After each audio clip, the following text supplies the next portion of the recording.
मागच्या व्हिडिओमध्ये आपण थायरॉइड ग्रंथीमध्ये गाठी का तयार होतात, ह्या कशाच्या रूपाच्या आहेत हे आपण पाहिलं.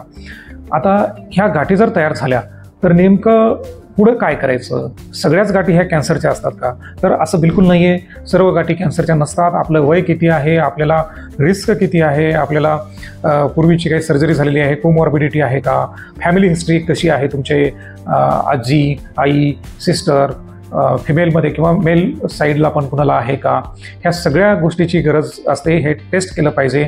प्रथम तपासणी तुमच्या रक्तातलं थायरॉइडचं हार्मोन किती आहे, तुमचं स्टेटस हायपर थायरॉइड, हायपोथायरॉइड हे आहे का हे बघितलं जातं. थायरॉइड ग्रंथीची सोनोग्राफी केली जाते. त्यामध्ये व्हास्क्युलॅरिटी कशी आहे, इलॅस्टोग्राफीचे फीचर्स काय म्हणतात, त्या मायक्रो कॅल्सिफिकेशन आहे का, हे सगळं सोनोग्राफीमध्ये CT स्कॅनमध्ये बघितलं जातं. लिम्फ नोड्स बाकीचे सुजलेले आहेत का, तर हे सर्व फीचर्स हे पाहिले जातात सोनोग्राफी आणि किंवा CT स्कॅनमध्ये. आणि त्यानंतर FNAC म्हणजे फाईन निडल ॲस्पिरेशन सायटोलॉजी, म्हणजे सुईनं पाणी काढून त्या गाठीतलं ती तपासणी केली जाते. त्या सुईनं जी पाणी काढून तपासणी केली जाते त्यामध्ये तुमचं बेथेस्डा कॅटेगरी काय आहे, 1, 2, 3, 4 काय कोणती कॅटेगरी आहे हे बघितलं जातं. सोनोग्राफीमध्ये टायरॉइड क्लासिफिकेशन बघितलं जातं आणि depending on this classification as well as patient high risk कॅटेगरीमध्ये येतो का, तर हे सर्व फीचर्स पाहून मग पेशंटला आपण मेडिसिनने देऊन फॉलोअपमध्ये ठेवू शकतो का सर्जरीचीच गरज आहे.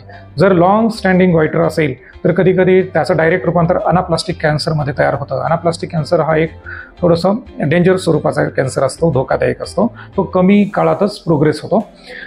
पॅपिलरी कॅन्सर, फॉलिक्युलर कॅन्सर किंवा फॉलिक्युलर ॲडेनोमा, मेडुलरी कॅन्सर हे सौम्य स्वरूप एक अनाप्लास्टिकच्या सौम्य स्वरूपाचे कॅन्सर असतात, परंतु हे पण एक कॅन्सरच आहेत आणि याला पण आपण दुर्लक्ष करून चालत नाही.